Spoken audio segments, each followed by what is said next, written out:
Welcome, wrestling fans worldwide. Wrestling Pocket here with a Raw review for August 5th of 2013. 3-hour show as normal. I felt like this Raw was good in the sense there was a lot of things going on, but there weren't that many matches that were, like, gave me the wow factor. It wasn't that amazing. All the matches they were very, very different. They were mostly the same. But let me just get into what happened. I'm not gonna go over everything, every little single detail, cause I'm trying to make my videos real short now. Wrestling Pocket, now that's the new name of this channel. I'm gonna have to change my name later. Anyway, we have Rob Van Dam versus Alberto Del Rio. This was a good, decent match. It was a good, decent match for what it was. Rob Van Dam won, I think, in a roll-up. I can't remember, but I think he did. After this, Del Rio got mad. He attacked his ring announcer friend, whoever you want to call him, Ricardo Rodriguez, and this really shocked me. I wasn't really expecting this. He just hit him with a bucket to the head and kicked him with his leg, bam. And he went to the extreme on this one. I didn't really think Alberto Del Rio would get this extreme, especially to a friend like Ricardo Rodriguez. And it was a very good segment and a very good match. But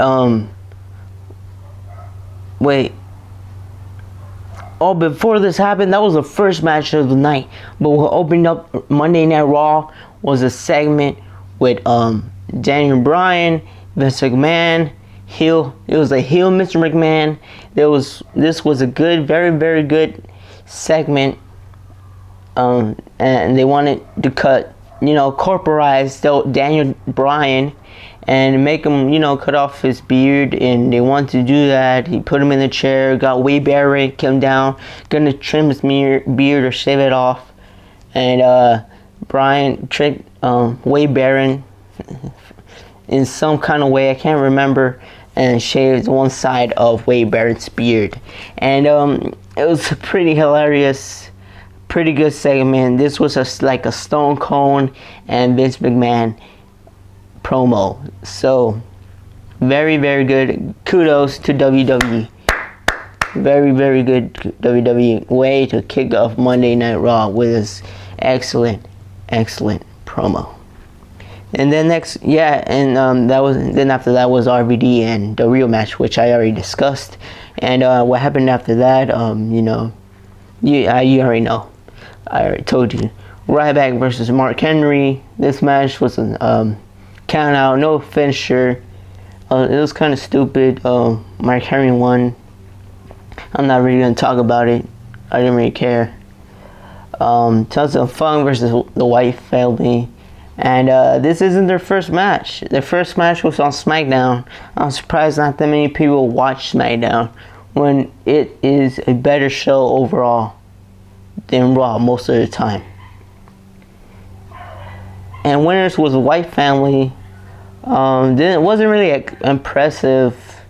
The White Family aren't really that impressive. Only the Great White from the White Family, the leader of the White Family, is impressive.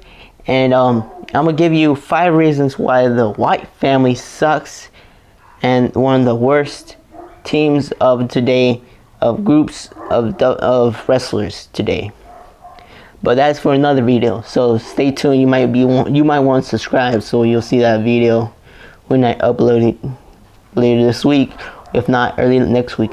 And then the White Family beat Tons of Funk, very cheap, very quick. Felt like a squash match. I don't know why. Then you have Kane come out from the Titantron, and Kane came back. Kane came back. The Kane we all love came back. He was no longer the Barney gimmick. He was the evil Kane, the devil's favorite demon, and that's what I like about him now. And he gave one spooky promo, and Kane challenged the Great White to a match at SummerSlam, and if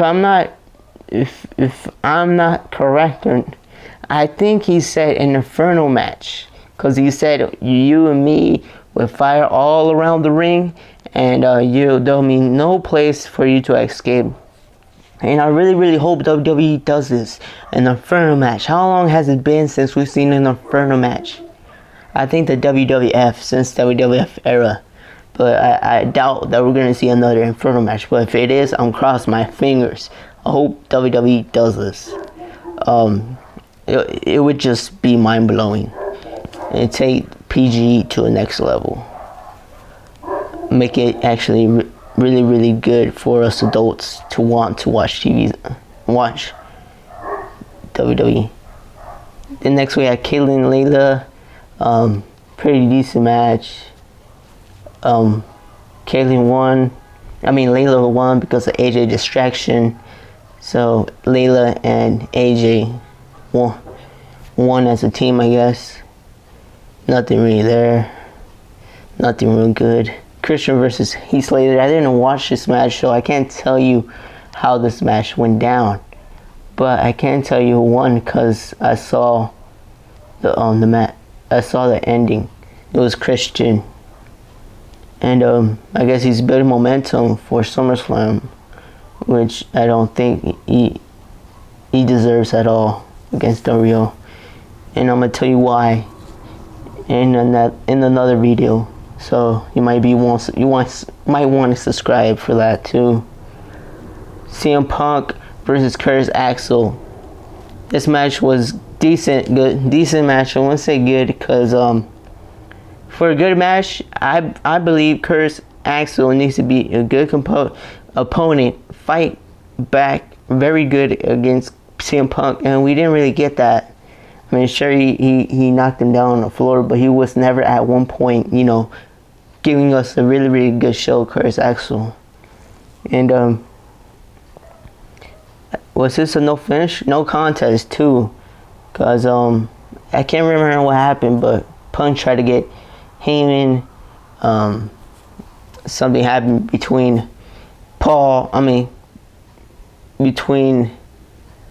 CM Punk and Curtis Axel, and then out of nowhere, bam, Brock Lesnar comes out, and Brock Lesnar, he comes out, storms down the ring. They start going at it. Brock Lesnar, CM Punk go out into a full brawl, and this has to be the best brawl between them I have seen this far. This makes me really excited, and I can't wait to see what happens at SummerSlam. I hope you guys watch the pay-per-view, because I'm going to watch the pay-per-view. Hands down, gonna watch SummerSlam. Next we have Fandango versus Kofi Kingston. Kofi Kingston won. Wasn't really interested. I guess it was his return match. No one really cared that he returned. We were just surprised, but no one's like, Kofi Kingston come back already. It felt like he was already here for, even though he was, they kept replaying everything that happened to Kofi Kingston with the right back situation and all that stuff. So it felt like Kofi Kingston never left, even though he was injured for like a long time. Antonio Cesaro and Jack Swagger versus Usos. Not very interesting. It wasn't really interesting to me. I'm not gonna go into details about this, but Antonio Cesaro and Jack Swagger won. Dolph Ziggler versus Big E Langston. Another. Let's see, who won this one? Big E Langston match. This was a good match. Good match for what it was. And the crowd sucked at that time, because I guess almost every match was not my, wow. It was just alright. What's next? And Big E Langston won. Daniel Bryan, the main event. You have the main event right here. Daniel Bryan, Randy Orton, and John Cena versus The Shield. This was, I don't know what to say about this match. This was better. This was slightly better than average match, but I want to say it was very, very good. No contest. What's with these no contest matches? I really don't understand. But it was slightly better than average match, and it's nice to see the Shield back on top on the main event scene, and that's what we saw. And hopefully they're gonna face good opponents at SummerSlam. Then that match, it was alright. It wasn't it was supposed to be the match of the night since it was main event, but it wasn't like that. It just didn't live up to the hype. And the finish after that, Randy RKO Daniel Bryan, that RKO'd John Cena. It's gonna cash in, and it was really, really exciting at that point. I was like, yes, Randy was gonna be new WWE champion. But the Shield came walking down, and Randy got scared, pissed in his pants, and walked away and ran like the snake he is. And it was good. The segment was good, very, very good. More interesting than the match. The match was slightly better than average, but it wasn't the best match of the night. I don't even think there was one good, awesome match on here. That one was slightly better than average. The Biggie Langston match was my second favorite match of the night. The segments in between the matches were better than the matches. And so very good Raw. You had a lot of okay moments. Nothing really sucked. It's just, it wasn't, wow, I gotta tell someone about this, or wow, I love this, or wow. There was a lot of things we could talk about from this Raw, but there was no matches on here that were like, wow, did you see this? I gotta replay this. Not one time did I have to replay it. That's just my opinion. I never replayed it. Once I recorded the Raw, I never went back and saw any of the matches. And even when I'm watching, since I have a DVR, I never went back. I was mostly trying to skip the commercials and some of the matches, because they just did not look good. Very, very good. They're decent, but I wanted something amazing. And I felt like the segments were amazing. The matches were average, or slightly better than average, but they were not good. And some just fell short. Some felt like a squash match. But very, very good Raw because of the segments. Some of the best segments, promos we have seen this far from WWE this year. From Punk, from Brock Lesnar, from The Shield, from John Cena, Daniel Bryan, from Vince McMahon, Triple H, Stephanie McMahon, and Paul Heyman. All this is awesome. But the matches tonight did not live up to the hype. They were not wow. They're decent, they're average. And here's a Raw review of August 5th of 2013, if I'm not wrong. Let me check my screen. Yes, August 5th. So I give this Raw, it's hard to say, but I'm going to have to give you the 3 out of 5. 3 out of 5 stars. Mostly because the segments were the best of 2013 thus far, and really exciting, and always kept me wanting me to see what was going to happen next. The matches were okay. Some were better slightly than average, but there was no match tonight on this Raw that made me say, wow, I gotta replay it. Oh, I gotta tell somebody about it. Oh, I gotta rant about it. But this Raw did make me want to do a rant about this and review it. And in this case, it gave me a 3 out of 5. It got 3 out of 5. I am Wrestling Pocket. Make sure to subscribe. More videos to come. I'll be doing a lot of rants. I'll be doing a lot of Raw reviews. So check me out. And don't forget to hit that like button. Peace.